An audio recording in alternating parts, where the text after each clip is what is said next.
I was talking about feature spaces and other stuff, you remember. So before I start, one of your friends in the classroom asked me a question during the break. She told me, she asked me, when we have large scale data, when we have lots of data, wouldn't we overfit more? This is a very good question, guys. It's an advanced question because imagine you have very much, remember the procedure we had when we were trying to construct that space. We added data, more complex surfaces we had to make. In large scale data, you will have more outliers. And the space that, surface that you're going to create will be more complex and complex. So doesn't it look like overfitting? Actually, guys, yes, deep learning overfits. Deep learning is actually a model of extreme capacity of overfitting. However, deep learning overfits to very large scale of data. And when you have a very large scale of data, it is like the universal set of that data. And when you fit the universal set, I mean, theoretically the universal set, actually you don't practically overfit. So if you are going to be using deep learning, make sure that your data is large enough to simulate the universal space. Because if you have all the data in the world, overfit it. You know everything in the world. That's the idea of deep learning. However, I'm not saying that this is not a problem. In deep learning, because of this problem, deep learning systems usually have some security risks, which I'm going to be talking about in the further weeks of this course. Because you overfit to a large scale of data, and a deep hacker finds a very weak point in your algorithm. It feeds a strange image, which is not in, for example, a face detection system you're using deep learning. It feeds an image to the system, which is not even an image. But your overfit system thinks that it is a secure face, kind of. Things happen. So it's a very good question, but deep learning is the idea of overfitting to the universal set. Okay? Very good question. I'm glad that she asked this question because it is a sign of you are, you understood the concepts that I'm trying to talk about. Very good. So within a feature space, we were saying, now I'm going to talk about a clustering algorithm famous for traditional machine learning, which is called the k-nearest neighbors. I mean, it's a very simple algorithm because the name implies. So within a feature space, using predetermined distance measure and using a predetermined distance measure, we know which sample is closer to which, okay? In order to make a decision, we need some labels and a discriminative surface. That's what we said. K-nearest neighbors is a clustering method in machine learning, which is a very simple way to define a discriminative surface. So k-nearest neighbor defines the discriminative surface from the data. This is a very important approach for us because this will be an algorithm which will create the surface according to the data. In k-nearest neighbor classification, the output is class membership. So you're classifying the output to classes, k number of classes. An object is classified by plurality votes of its neighbors. So if your neighbors are white, you're white. If your neighbors are black, you're black. With objects being assigned to the class, most common among its k-nearest neighbors. So k is not the number of classes, I'm sorry. K is the number of neighbors. So you check your closest k neighbors and they make a plurality vote. So if the majority is, from a category, you are from that category. And when you make these assignments, you inherently create a decision surface actually. So if k is 1, the object is simply assigned to the class of the nearest guy. So if your nearest person is something, you are in that guy. So how you apply this? You first get a training set as usual. This is the first step of machine learning, and I'm going to be talking about the fundamental steps of a machine learning pipeline today. So at first step, you have a training set. In the training set, I have some dots. So the closest, this is the training set. And in addition to the training set, I will have some additional points. So imagine I have a sample. It came here. If k is 1, I'm going to classify this new point to the nearest neighbor, single nearest neighbor, because k is 1, which is, I think, this guy. And it will make this a red. And if k is 1,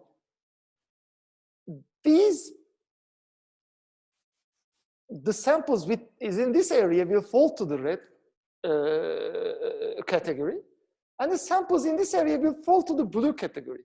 So by defining a k equals 1 nearest classification scheme, I have inherently defined this decision surface. So k nearest neighbors is actually a way to define a decision surface using the data. K nearest neighbors, although a machine learning method, is a nice example for us, because in deep learning, we will get all the decision surfaces according to the data. Actually, in machine learning as well, I mean, you have an optimization function which creates a decision surface according to the data. But K nearest neighbors is an algorithm in which you can visualize it very clearly. Good. So that's, I'm sorry, I shouldn't make this. So this is a guy. So what is the best value of k to use? What is the best measure of distance to use? In the example, I've implicitly used Euclidean distance. Since you're human beings, you had no problems with that. Nobody said, Hocam, why don't you use Mahalanobis distance? Nobody said that, because we are human beings and we use Euclidean distance, guys. However, you can. You can choose different k, you can choose different distance measure, and you will have a different surface. And when you use those different surfaces, maybe you'll have a better result, guys. Who knows? Because I don't know what kind of sample data will arrive. Maybe it was better to use a Mahalanobis distance with k equals 3. I don't know. These are called the hyperparameters of a machine learning system. And every machine learning system will need these hyperparameters. And they need to be tuned. But how? You will need to tune them according to the data, yes, to the training data, because you don't have the test data, real world data yet. How to do it? Actually, there is a proper way of doing this in statistics, which is called the cross-validation. I'm going to talk about it right now. I'm going to provide sources for that as well. In statistics, when you're doing an experiment in data informatics as well, because it's related to statistics, you have proper ways of constructing your model and tuning your hyperparameters, because you don't want to overfit your data, and you don't want your parameters to overfit your data as well. Because imagine you overfit your parameters to the training data, maybe it's not a good thing, because that parameter tuning might lead to a overwhelmingly overfit decision surface, which will not work fine in the real world. So this is a nice example of what parameters we set rather than we learn. This is something important, because in both machine learning and deep learning, there will be parameters you guys are going to choose. And there will be statistical methods to choose it. And that will be the way we do experiments. And actually, this is something also you need to learn in this course. If you have never taken a machine learning course before, in this course, you are going to do deep learning experiments. And the deep learning experiments you do will have to obey some experiment rules in tuning these hyperparameters and etc. We'll do cross-validation. Okay, how to set hyperparameters? Imagine, I mean, let's make a thought experiment. I choose the hyperparameters that works best on my training data. Just like I told you a minute ago, this is not a good idea, because I don't know how it's going to work in the real world. A better idea will be split them to two sets, train the system with one set, and test the system with some parameters. This is a better idea. However, in this problem, you still have some, this is not the best way to do it, because in cross-validation, we have three sets: training, validation, and test. Using two sets will have some problems because you will still be overfitting partially to the data. Okay, but this second one is apparently a better idea than this one. So in our experiments, we'll have to split our training set into parts. And in this problem, the main problem is, okay, you trained your system according to this and you tested this. What if you have chosen another part of the entire set as a training set? Would the results still be the same? You don't know that. So it's still better, but not complete. So you can do what is called cross-validation, guys. Cross-validation is you set your training set.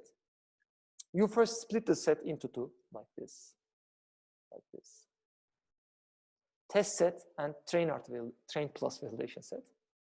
And while training, you set the parameters according to this guy. And this test set will never be used during the tuning of hyperparameters, so that you won't be tuning yourself according to the test data. And when you're doing cross-validation, you change the training and validation set in the entire set. So if this is the 50% of the data, this is 10%, this is 40%. I know the length of the shapes doesn't match, but don't worry about it. Then I will have to use this part of the data training and this part of the test as well to change them. This is doing twofold cross-validation. So you're folding the entire set into two, doing test in one part, training plus validation on the other part, then doing just the opposite. You can do this in multiple folds, maybe 5-fold. Use 20% of data for testing, another 20% for testing, and in the end, which you spend all the entire set for testing, and you get the result, the average of the accuracies you get. This is called cross-validation. We are going to be using cross-validation in our experiments, and I strongly recommend you follow some sources to apply proper cross-validation, guys. I'm going to be showing what cross-validation is in my live codes, but you may need further information.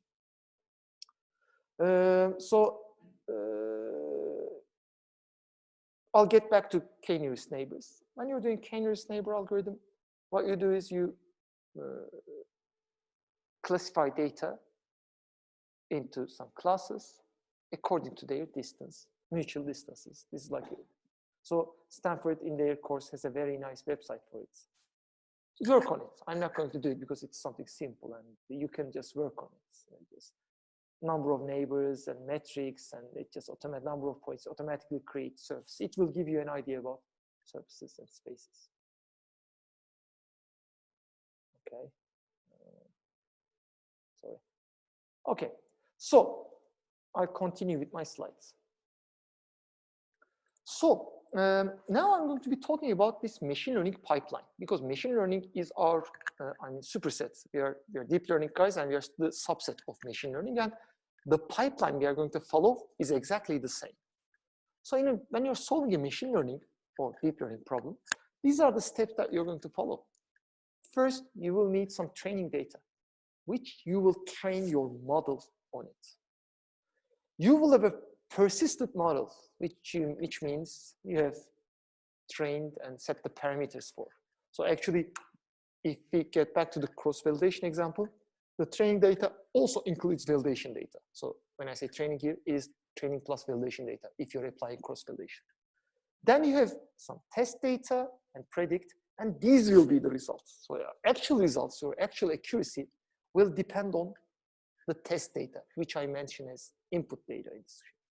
And remember that, to make it separate, to make it look separate, the validation data, which is a part of the training data here, is where you apply the hyperparameter tuning.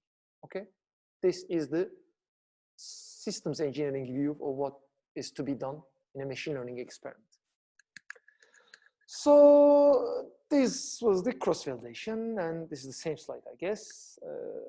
This is what we usually apply, and in your projects, I'm expecting all of you to apply some sort of cross-validation. Otherwise, I believe that your experiments will be statistically incomplete. Good. Okay, so I'll get it to steps now. We had schematics of it. Now we'll have the steps, very proper steps. First is to define a problem, guys, because the training data, this is a supervised machine learning pipeline. When you're doing a supervised test, you need labeled data. And labeling means actually defining a problem. If you label things as, apples and pears, then you're saying that I'm trying to classify, I'm trying to do a binary classification to classify apples and pears. You need the problem definition. So in your project proposals, which you're going to be providing to our TA in the following weeks, the first thing I'm asking is a problem definition. We'll provide a template, don't worry, but think about a problem. I'm going to estimate this value. It doesn't have to be classification. I'm going to be estimating this value, problem definition. Then you collect data. These will be supervised experiments, most probably. If anybody wants to do an unsupervised experiment using transfer learning and advanced stuff, maybe they have some background, write it to your proposal, we'll discuss. But most of the projects are supervised. Then you split it into train, test, and validation set, and most probably with many folds if you're applying k-fold cross-validation. Then you create your model and train your data. You tune your parameters according to the validation data and measure your performance, test your data on the test one, and you repeat these 4, 5, 6 for each fold you create from your entire set. And if you have n folds, you have n results, performance results, and you take an average of them to give an average performance result. Good. Let's define, let's go over it. This is a cat sound. I collect sound clips that include cat meowing and all other types of sounds. Actually, in a binary classification problem, the other type of sounds will make your problem definition better. Because if you just collect cat sounds and, I don't know, machine sounds, well, that's not a good way of classifying things, because you will need sounds which sound similar to cat sounds, so that you could draw the border, your machine learning algorithm could draw the borders in that feature space properly. The better borders we have, because if you have samples very apart from each other in your feature space, one side cat sounds, one side machine sounds, is the surface going to be like this, like this? You don't know. So it's better that you have some borderline examples. Those outliers are good. And actually, support vector machines in machine learning is a very, very good algorithm of machine learning, because it takes into consideration those borderline samples more compared to other models. That's the beauty of support vector machines. So you have two groups of sounds, cat sounds and other. Now split your data into training validation sets. This is a delicate business. We'll talk about it later. You'll split them. But this is important. Then you create your model, support vector machines, deep learning, whatever. You train your model with the training set for one fold, if it's cross-validation, for one fold. There are many different types of machine learning models. DIs are just one of them. Remember that you're here. In this space, there are a lot of methods, guys. And most of the time, when the dimensionality of the problem is low, it's a simple problem, because a cat sound, when you represent it using a spectrogram, is a complex representation. But if it's apples and pears in 2 dimensions, well, you don't most probably need a deep learning system. Just try Gaussian mixture models, which is generative and simple, for example. Okay, and measure your performance on test data. Those are the steps. And this is what I will be expecting you guys in the project. Remember, the project is the strongest part of the grading and the steps. So I will need a clear representation of what you've done in these steps and what kind of results you had. And believe me, that's something funny. Today, AI and deep learning is a very important thing that everybody wants to work on. And in LinkedIn, I see so many things. So few people can follow these steps in a machine learning problem, guys. So few of them. They get some results. I have 95.5 results. That doesn't mean anything, guys. If you do not follow these steps, statistically correct, that doesn't mean anything. It means that you have some sort of data and it overfits on it. Nothing else. Is this a system that can work in real life? Well, you need to follow these steps properly. that would be something that I will need you guys to be doing in your projects. Okay, and in the end, you will have some results, cat sounds, and you will have some false alarms, kind of. And those false alarms will be very important, by the way, guys. Those false alarms will give you an idea about how your feature space is doing. Is it doing correct or not? Maybe you didn't create a feature space where you could properly differentiate real cat sounds with similar sounding cat sounds. Okay? Well, maybe when we get some false alarm and when we look at them, yes, they're generally one type of exactly. label like server. Exactly. We can engineer exactly. the feature in a way to exactly. skew it away from exactly. sounds and make out. Exactly. I hope the Zoom guys could hear this. That's a very common practice of machine learning. And that's a common practice of deep learning as well. What people do is, since it's difficult to manipulate the deep learning model, what he's asking is, when you have these results and when you collect the false alarms, and if the false alarms are clustered in, I mean, they are similar to each other, maybe we could engineer our features or our model so that it works on those false alarms better, he asked. And I'm saying that this is a very general practice of machine learning. Actually, it is one of the important steps of improving a machine learning system. And in deep learning, since it's difficult, it will be difficult to manipulate because it's not transparent as engineered features. What we do is we collect more from that wrong samples. We edit them to our data set more. We change the balance of the data set. We train again, and we get better results.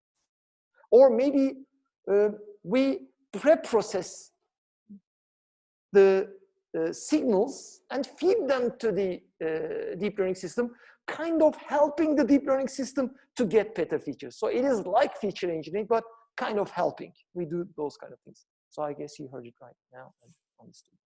So it's a very common practice. So guys, before I finish machine learning stuff, which will be this week, I'm going to be talking about the linear classifier.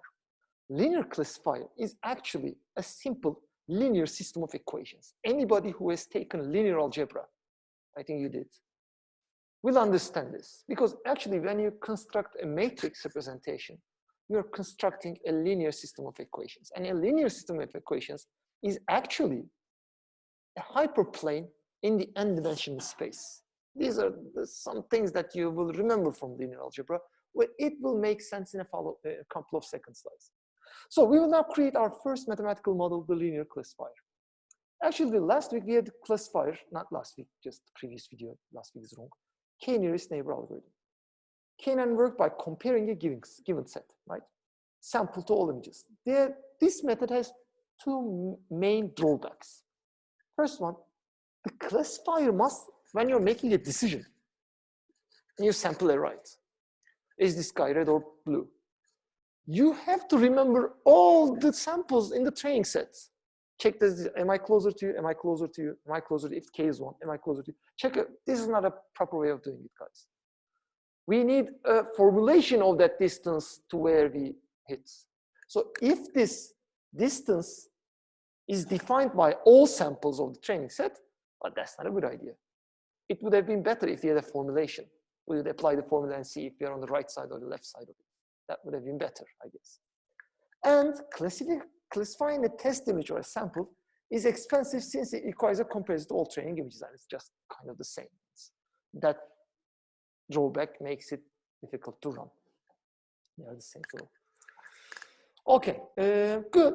So what does a linear classifier do? Just like every explicitly defined, mathematically defined surfaces, a linear classifier is a hyperplane in that n-dimensional surface, which I can mathematically define and apply a new test sample to see on which side I am.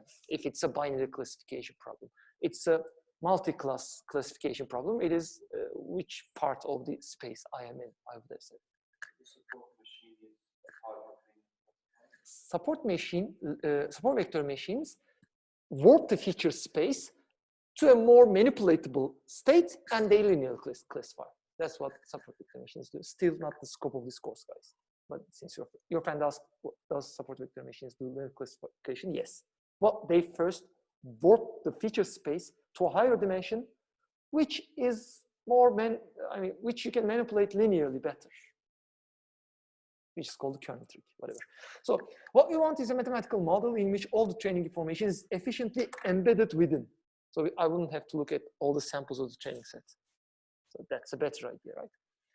This is what also all DL models do, but not using linear hyperplanes, but very complex surfaces and very complex equations. Not complex, but a lot of equations. The equations are simple, but the number of equations are extreme. Okay, but the linear classifier, I will abbreviate as LC, can also do this. Let's see how. Now I'm going to make a definition. Machine learning definition, which I will use in deep learning as well, the score function.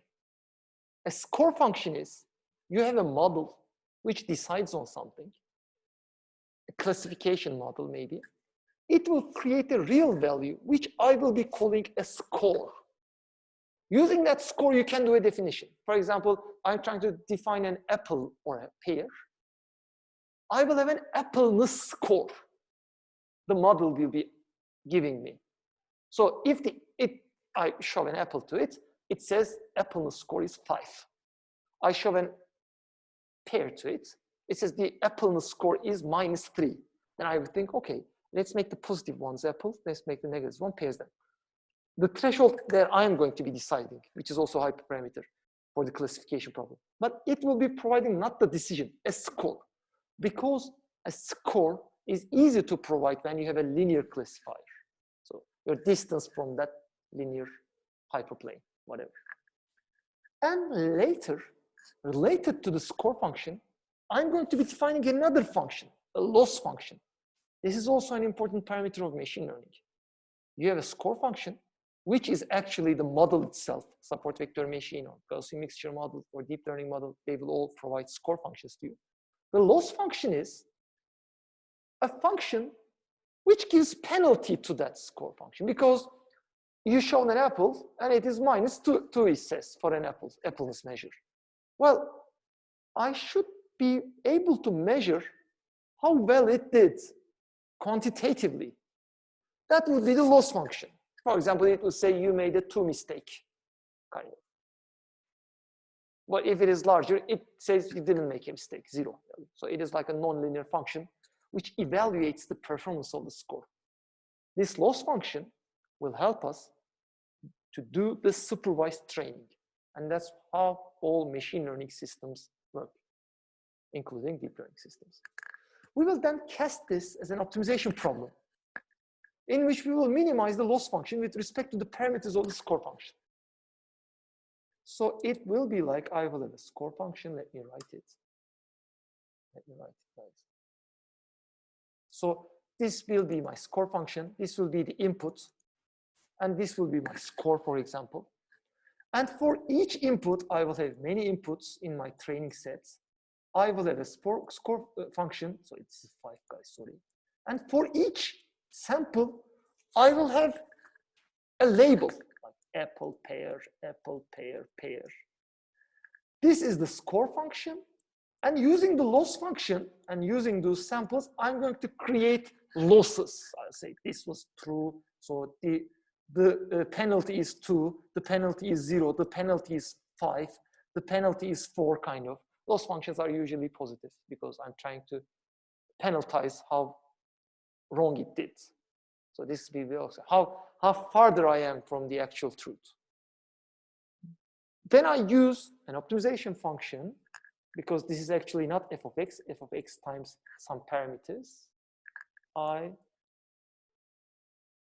optimize according to this function and maximize according to this function. I'm sorry, this is not true. This is a loss function. Loss function. So this is not, this is going to be loss function, which is the loss function here. Hello, by and a. This is the general way of things are done in machine learning using optimization.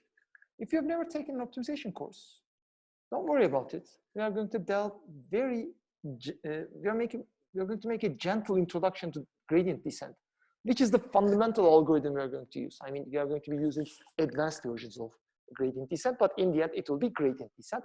I'm going to be delving into it properly, don't worry. For now, just understand what a score function is, what a loss function is, and how the loss function manipulates the parameters of the score function using optimization. Yes, we are always on top in the first 2 weeks. We're looking at it at a systems engineering level. Okay. So let's define the problem first. We have a signal of d dimensions, which means the input will be represented by a vector of d values. Good.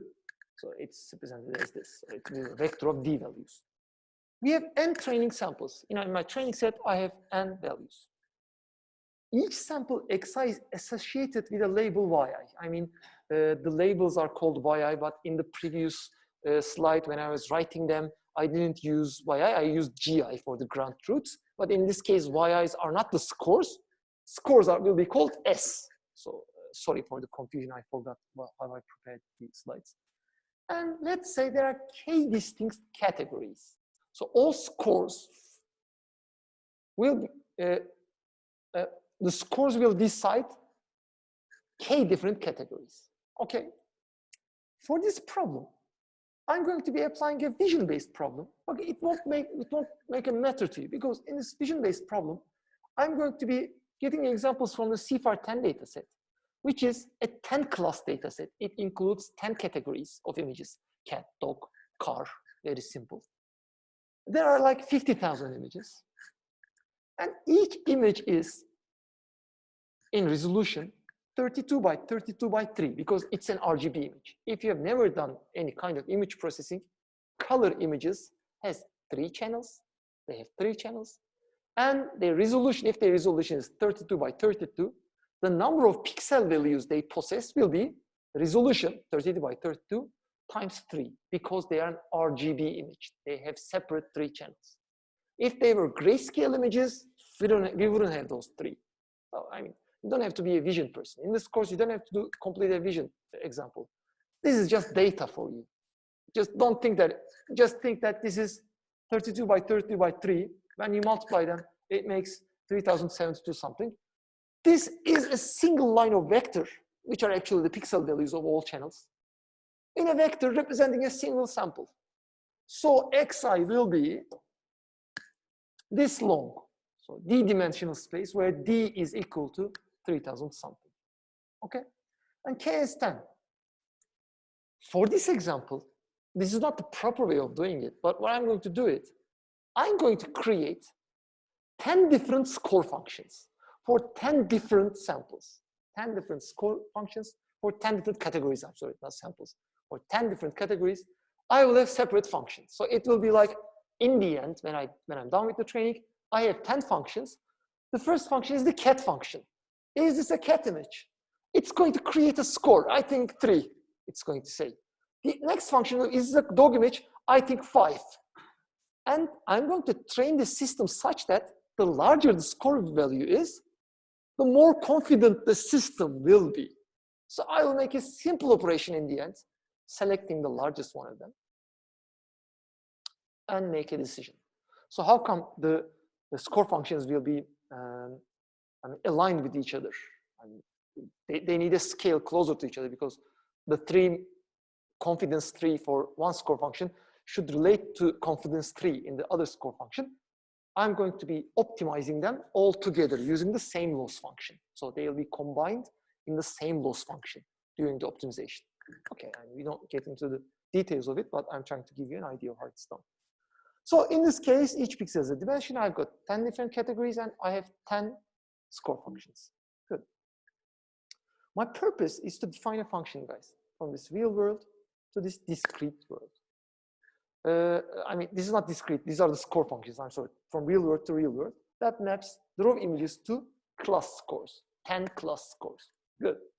So f is called the score function, but I've got k number of f, which is 10.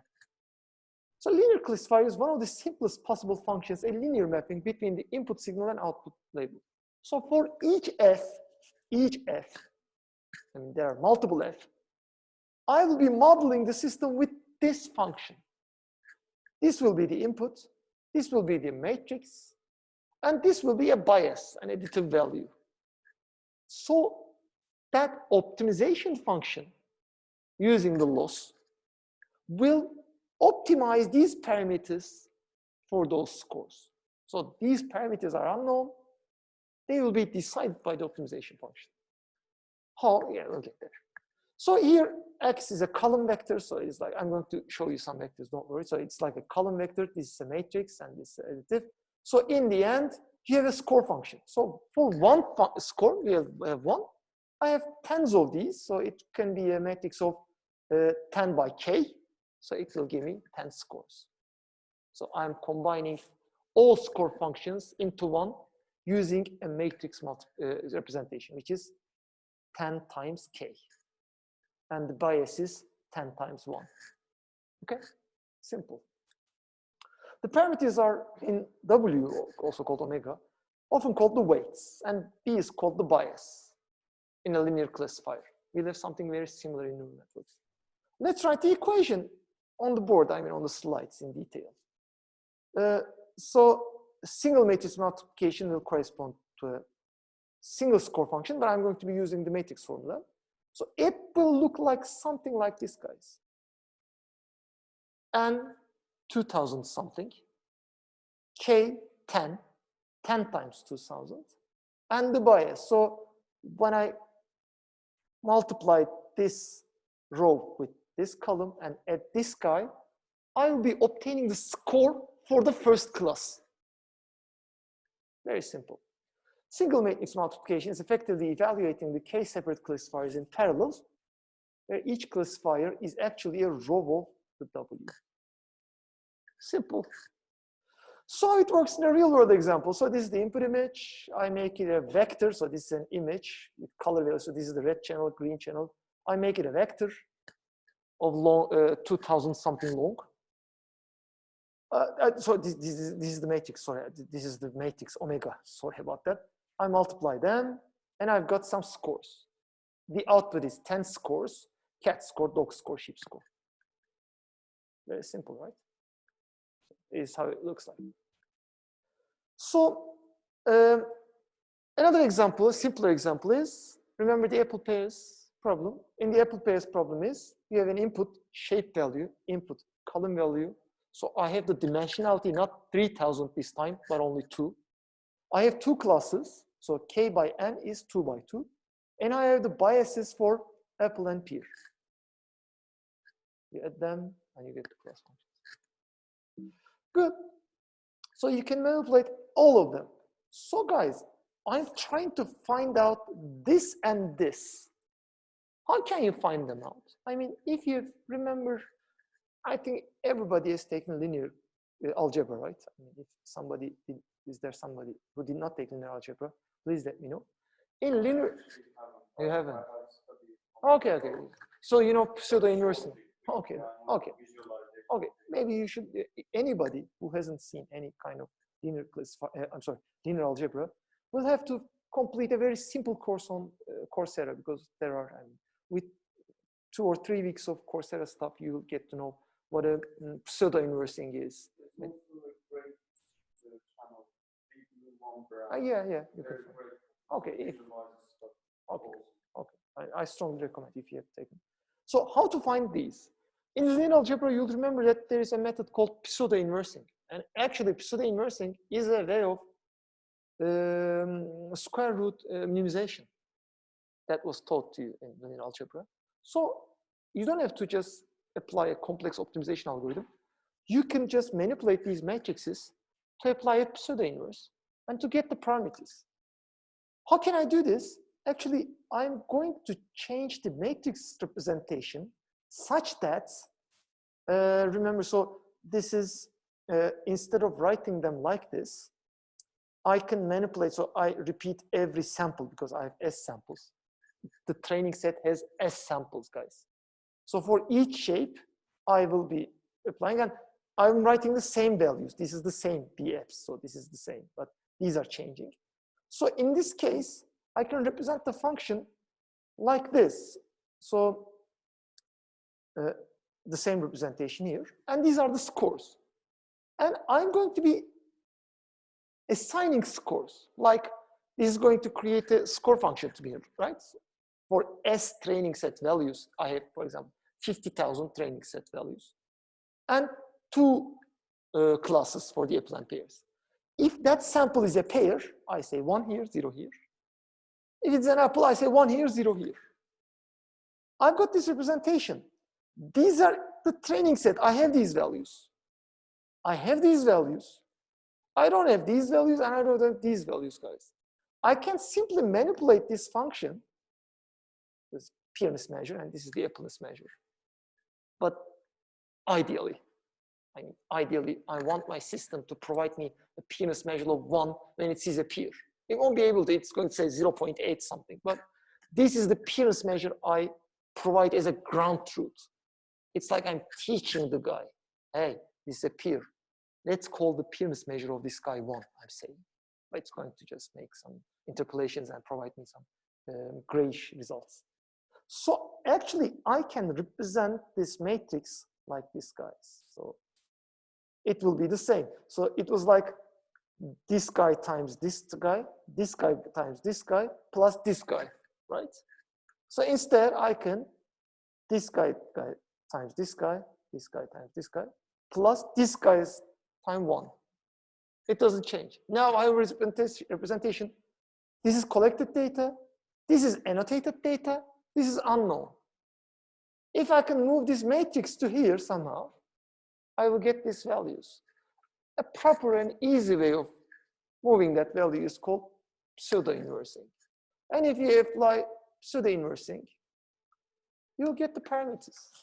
This was a very simple linear classifier example. You can apply it, and for many machine learning problems, it will work, by the way. And today, many automated systems like sensor devices, they use these kind of linear systems, and they collect noisy data, lots of. They create a very overdetermined linear system of equations. They get the pseudo-inverse. When you have a lot of equations, it doesn't have any problems with converging. It is like you are setting up a line in the surface like this. So that what that pseudo-inversing does is you are putting a line in between like this. Actually, you're not putting a line, you're putting 2 lines, but I'm going to get there. So by pseudo-inversing, you will obtain a linear surface that discriminates, if it can, apples and pears. Pseudo-inversing is actually a type of optimization, least square optimization. There are other types of optimization techniques, and in deep learning, you will have to apply those techniques because we won't have a linear system of equations, and pseudo-inversing won't work. We will need to have some sort of optimization which could manipulate nonlinear surfaces as well. And some will work better, and we are going to talk about them. So linear classifier versus KNN, because that was the idea we first started to understand the machine learning fundamentals. The training data is used to learn parameters omega and bias, the combined parameter space. Once the learning is complete, we can discard the entire training set and only keep the learned parameters in linear classifiers. But in K-means, I had to keep every sample data set, which is more like a distance learning problem. But in linear classifiers, I am limited to this data. I can forget the training set, just remember omega and b.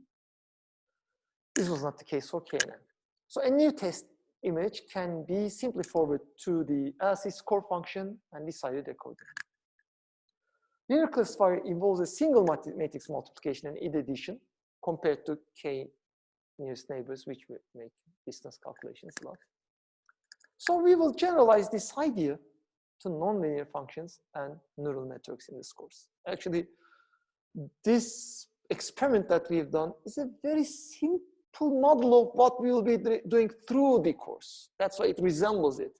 It's just not linear. We're going to add functions and stuff, but we are going to be finding those weights and using those weights according to the data. Okay, this is like the proto version of it. Trick question, there is something wrong in this figure. I just said, you can use a line to separate them from this formula. What is wrong with it? Anybody guess? It's in the slides. I'm making guess it's slides.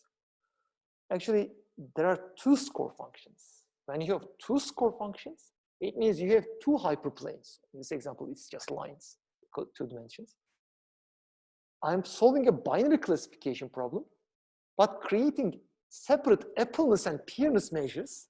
What I'm doing is actually, I'm creating two binary score functions. So I'll be having not only one line, two lines. Because that's how I define the problem.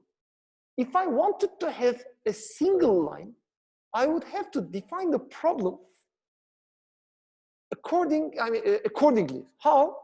Is this an apple or not, kind of? Is this a pear or not? Because only single line would make it such. So if you look at the 10 class problem we had, actually you're creating 10 hyperplanes, 10 score functions, and if it's a linear classification problem, 10 hyperplanes in the 3000 dimensional, 3000 something dimensional space. You cannot visualize it.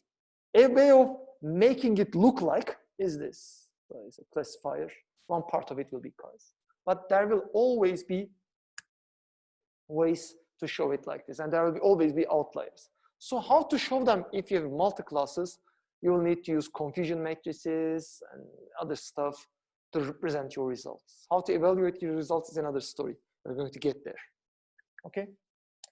Good. How to evaluate this classifier? Well, evaluating different types of classifiers, binary classifier, multi-class classification, regression, using ROC curves, receiver operating characteristic curves, sensitivity, recall. These are very important concepts from statistics, which we don't have time in introductory level deep learning course. So I strongly recommend you do this. It's not that I'll be holding you responsible, but I'm going to be covering the necessary performance evaluation techniques for this course. But in the end, when you're doing a type of optimization problem or machine learning stuff in your projects, you will need to learn some of them. So I strongly recommend this guy. It is a nice slides explaining the statistical methods to evaluate binary classifiers, how to do cross-validation, what is an ROC curve, what's the confusion matrix and stuff. Okay. Okay, so I have very little number of slides, but let me give a break so that it records, and after the break, we'll briefly conclude the lecture. Any questions? Hocam ben bir şey sorabilir miyim? Please. Lablardan faydalanabilmek için derslere kayıt olmak